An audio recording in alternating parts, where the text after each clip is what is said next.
Inilah kisah Kenshin, seorang pemuda kaya yang menyamar kerja sebagai cleaning service.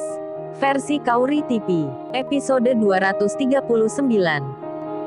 Si Rena, ketika mendengar nama Kenshin, adalah cowok yang dimaksud. Setelah dirinya terdiam sesaat, ia pun langsung berucap, si Rena seperti bersemangat. What's?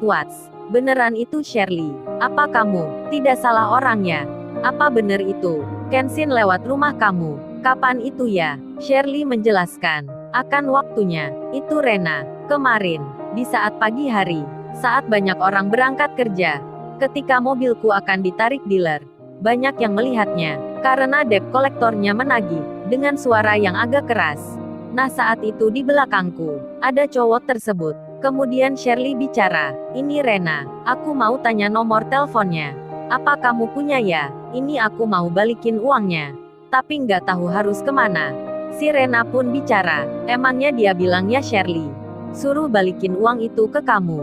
Shirley menjawab, ya kagak say, aku kagak enak aja, ini aku menganggapnya hutang. Kemudian Rena pun bilang, kayaknya Kenshin itu gak mau deh uangnya dibalikin. Aku tahu banget orangnya. Shirley pun menyahut, iya sih say, aku merasa itu juga, tapi kan gue harus bilang dulu. Bicara ke dia maksudnya, kan gak enak gitu. Kemarin juga, aku belum ngucapin terima kasih. Oh iya, kira-kira, lu mau nggak ya Rena? Bilangin ke dia, maaf sebelumnya ya, gue jadi memerintah kayak gini. Si Rena pun menjawab, aku sih mau aja, tapi kan entar jadi kurang nyambung gitu. Kalau tiba-tiba bertanya seperti itu, atau kamu aku kasih nomor teleponnya ya? Kamu bicara sendiri, kan bisa langsung tahu jawabnya. Shirley pun menyahut, iya deh bolehlah kalau gitu. Kirim ke WA aku ya nomornya. Sebelum itu Shirley bicara lagi. Oh iya Rena, tapi sebenarnya, aku merasa malu banget nih. Kalau bicara langsung dengan dia. Masalahnya kan, saat di kantornya sendiri, aku pernah ngerjain gitu. Nyakitin cowok itu. Apa kagak apa ya? Jadi kagak enak sendiri nih. Terus entar bicara apa ya enaknya? Si Rena pun menjawab, kok kamu malah tanya gitu? Kayak mau interview aja lu. Ternyata bener kan? Gua kan pernah bilang ke kamu Shirley. Sewaktu kamu kirim video itu. Saat berniat membuat malu Kenshin. Jadinya sekarang kan, kamu mengalami sendiri. Rasa tak enak hati. Lalu Shirley menyela. Tapi kamu juga salah Rena. Kenapa saat itu kamu nggak cerita ke gua? Kalau cleaning service itu, anak pemilik yang punya perusahaan. Si Rena pun menjawab, entar kalau aku cerita, kamu pasti kagak percaya, ya aku biarin aja. Lalu si Rena bicara lagi, ini nomornya say, udah aku kirim ke WA-mu ya. Shirley menjawab, oke friends, makasih ya, entar kalau jadi telepon, aku ceritain ke kamu. Akhirnya, nomornya Kenshin, diketahui juga, oleh Shirley. Beranjaklah pagi, kesibukan dan aktivitas sudah berjalan. Saat itu waktu sudah menginjak di pukul 9. Kenshin masih saja terlihat membersihkan mobil. Bahkan kali ini, dirinya sudah mencuci mobil 2 kali. Di sela itu lewatlah seseorang. Seorang wanita, seragamnya berwarna putih, nampak seperti bukan pegawai biasa. Setelah dilihat dari orang yang menyapanya, ternyata wanita itu memiliki jabatan sebagai kepala cabang di sini. Dirinya terlihat masuk ke kantor yang saat ini ada Iwan.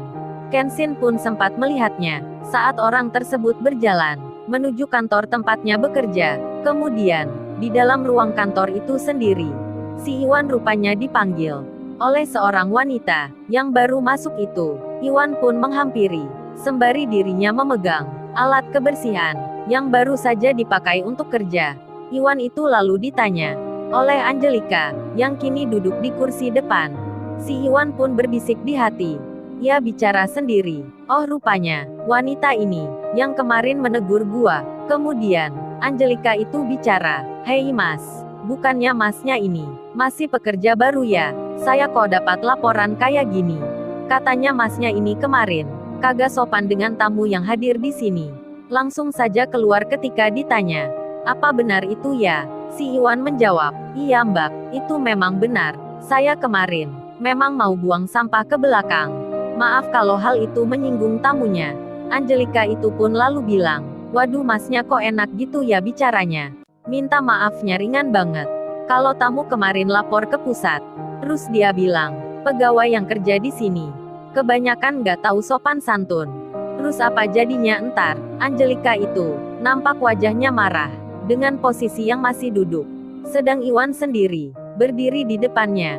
Sementara semua pegawai yang di situ pun, termasuk pula Susanti, nampak menyimak. Mereka merasa senang sekali. Seperti ini dianggapnya adalah hiburan, menjadi tontonan gratis. Kemudian, Kenshin, yang ada di luar, yang sedang mencuci mobil, ditanya oleh atasan itu. Ia bicara ke Iwan, "Hei mas, suruh temanmu itu masuk ke sini. Aku juga mau bilang ke dia, kenapa kemarin dia tak masuk kerja. Tanpa pemberitahuan pula, tak pakai surat, padahal kerjanya di sini masih seumur jagung. Belum 1 minggu, kok bisa seenaknya gitu?" Iwan pun keluar, dirinya memanggil Kenshin, agar Kenshin itu segera masuk ke dalam. Tak berselang lama, Kenshin pun datang, menghampiri orang yang memanggilnya. Saat masuk pintu kantor, si wanita yang memanggil itu melihat Kenshin untuk pertama kalinya. Kemudian, ia sempat berbisik di hati, menyebut tentang apa yang dilihatnya.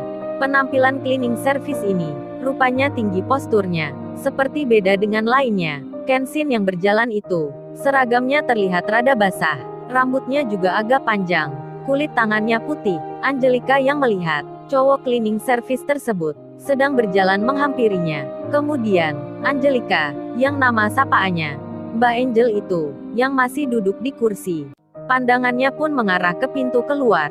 Saat Kenshin sudah tiba di depannya, yang berdiri bersama Iwan temannya, si Angelika itu hendak bertanya pada Kenshin.